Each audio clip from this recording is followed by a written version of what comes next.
दोस्तों गोस्वामी तुलसीदास जी ने लिखा है जहीं पर सत्य सनेहू सोत नहीं मिले ही न कछु संदेहू। इसका अर्थ ये होता है कि जो कुछ भी आप अपने मन में कल्पना करते हैं और सच्ची श्रद्धा के साथ जिस भी मंजिल के लिए जिस भी टारगेट के लिए आप प्रयास करते हैं वो आपको अचीव ज़रूर हो जाती है। तो अब आज की तारीख है 22 मई। आइए शुरू करते हैं आज के दैनिक रोजगार समाचार स्टडी विद ज्ञान प्रकाश 2.0 में आप सभी का बहुत बहुत स्वागत है। तो दोस्तों चयन बोर्ड की टीजीटी प्रवक्ता भर्ती के लिए 14 लाख आवेदन आए हैं। सहायता प्राप्त माध्यमिक विद्यालयों के लिए बोर्ड ने 15 मार्च से यह प्रक्रिया स्टार्ट करी थी।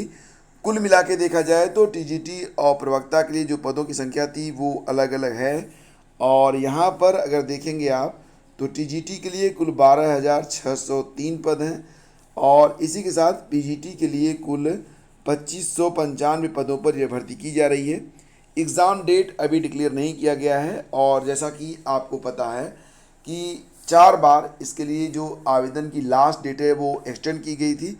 कोरोना काल में कई बार ऐसा भी हुआ कि अभ्यर्थी जो है वह खासे परेशान रहे, वेबसाइट बिल्कुल भी काम नहीं कर रही थी, तो इसके लिए कई बार जो है डेट को आगे बढ़ाया गया क्योंकि वेबसाइट में सुधार नहीं हो पाया था। और फाइनली जो डेटा सामने आया है निकल कर 20 मई 2021 ये लास्ट डेट थी फॉर्म को कंप्लीट करने की। हालांकि रजिस्ट्रेशन करने की अंतिम बार जो लास्ट डेट लगाई गई थी वो 15 मई थी। 15 मई तक रजिस्ट्रेशन करने वाले 18 मई तक अपने फीस को जमा कर सकते थे और 20 मई तक फॉर्म को कंप्लीट कर सकते थे। 20 मई के बाद जो डेटा आया है वो यह है कि कुल मिला के 14 लाख आवेदन जो हैं वो यूपी टीजीटी और पीजीटी में एक्सेप्ट हुए हैं, मतलब स्वीकार किए गए हैं।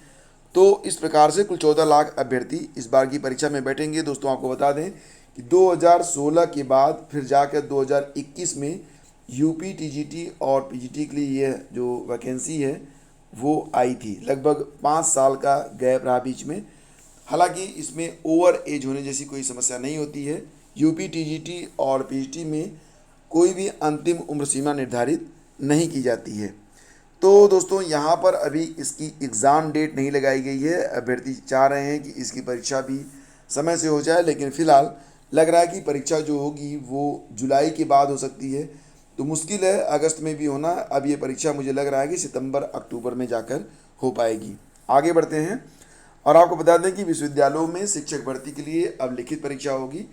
तो प्रदेश के सभी जो राज्य विश्वविद्यालय हैं उसमें असिस्टेंट प्रोफेसर, एसोसिएट प्रोफेसर और प्रोफेसर की भर्ती प्रक्रिया में बड़ा बदलाव हुआ है। इससे चयन में कुलपतियों की मनमानी पर अंकुश लग जाएगा। असिस्टेंट प्रोफेसर के पदों पर चयन में साक्षात्कार केवल 10 अंकों का होगा।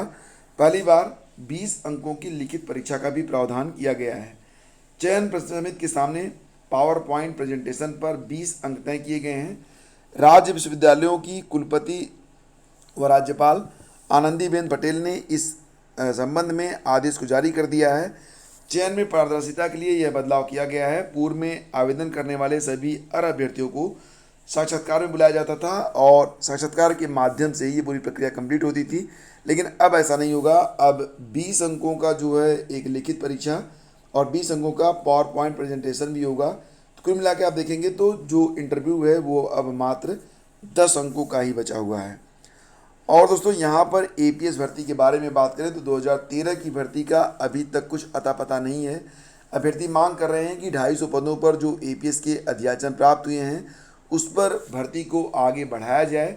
और इसी के साथ बहुत सारे अभ्यर्थी ओवर एज भी हो चुके हैं, तो ये कहा जा रहा है कि शीघ्रतम जितनी जल्दी हो सके इस भर्ती की जो प्रक्रिया है वो स्टार्ट कर दी जाए।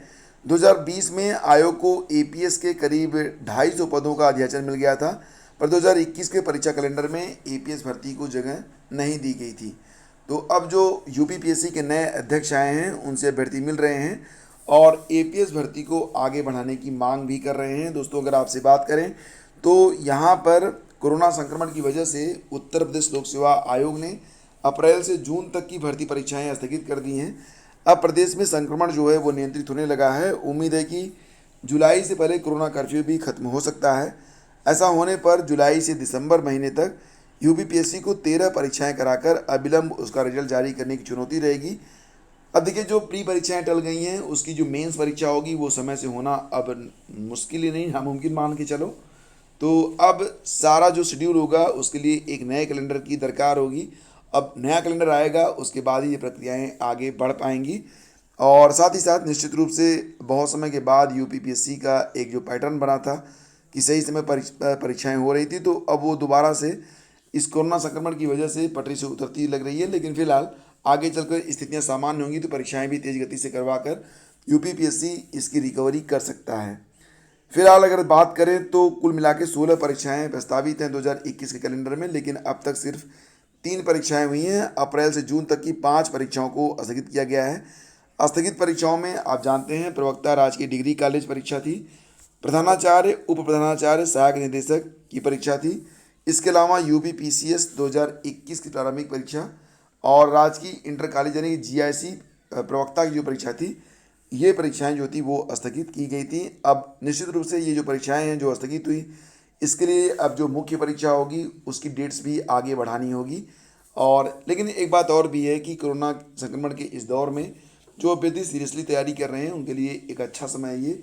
घर पर बैठकर वो प्रॉपर वो सारे सब्जेक्ट तैयार कर सकते हैं जिसकी वो तैयारी करना चाहते हैं।